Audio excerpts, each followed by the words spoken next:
Purposely. Your life, God's purpose. Listen at purposely.com.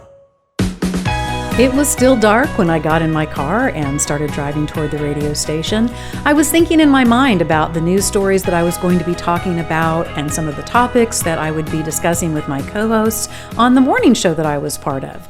I pulled into the radio station, I walked in, got ready to go into the studio, and my boss met me at the studio door, furious. "Why are you so late?" he yelled at me. I thought, what are you talking about? I am here right on time. Why are you so mad? This is God on the Go, where we help you make the minutes matter. We're part of the Purposely Podcast Network, and I'm your host, Julie Lyles Carr. We've been in a series on finishing strong, and here we are, getting close to finishing up this school year. I could not understand why my boss was so angry, because I knew that I had left plenty of time to get to the station, get in, go through the news stories that I was going to be talking about on that morning show, until he said to me, "Don't you realize that yesterday the clock sprung forward?" Oh.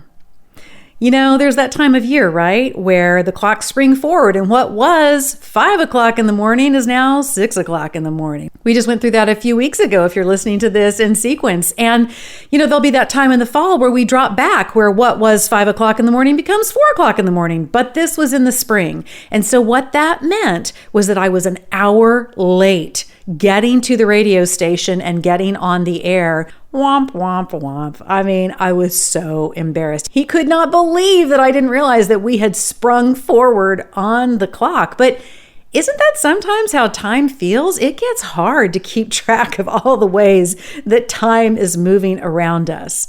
Do you know how many minutes the average person lives? The average person lives 39,998,160 minutes. 39,998,160. How wild is that? And that is so many minutes. Keeping track of all of the minutes, keeping track of all the places we're supposed to be and all the things we're supposed to be doing in those minutes. But time does matter. God created the earth in such a way that time is what moves us forward. Time is what we were created in. He created us in bodies that need movement and work and rest and sleep as we live our days. And there are all kinds of ways we can use that time, sometimes for good and sometimes for not so good. You know, you're probably just a few weeks away from summer break. And I want to ask you, what are you going to do with your time off? What are you going to do with the time that you have when you're not having to get up for school, you're not having to do quite so much homework? How are you going to use your time to do something for God? Psalm 31 verse 15 says, "My times are in your hands." Now, I have to tell you, there are seasons and times that I use my time in good ways. And there are seasons and times in which I'm just going to binge watch a show for hours and hours. Maybe for you, it's a video game that you love to play and you just sort of lose track of time. Maybe for you, it's a hobby or it's something that you like to read and you turn around twice and the whole day is gone. What are you going to do with your summer break to make the time matter?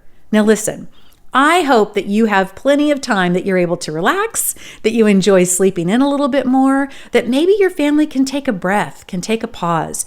Those times of intentional rest are really important. I'm talking about the time that just sort of slips through your fingers, where you really don't do anything with it. It just kind of goes away and you turn around twice and you've spent the whole summer lost in a computer game or lost online somewhere and you haven't made the time matter. So here's my challenge to you. Think about 3 things.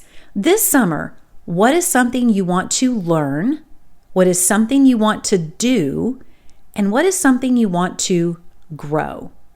So maybe for you, you want to learn how to make cupcakes. Maybe let's say for you that what you want to do is you want to go see your grandparents in another state. And then let's say for grow, one thing you want to grow in is one habit. Maybe that habit is you want to make your bed every day. And in all of it, I want to make sure that I'm learning more about God, that I'm doing things for Him things that He's asked me to do and loving others well, and that I am growing closer to Him.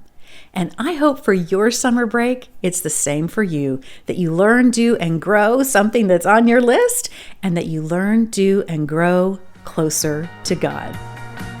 God on the Go is sponsored by our friends at George Fox University, where your student will receive an education that is custom fit for them and who God created them to be. You can learn more about George Fox University at georgefox.edu. And I'm here to say I hope you have an amazing summer break. We will be back around the start of school with a whole new season of great topics, ways to keep the conversation going, ways to keep you growing in your relationship with God here at God on the Go.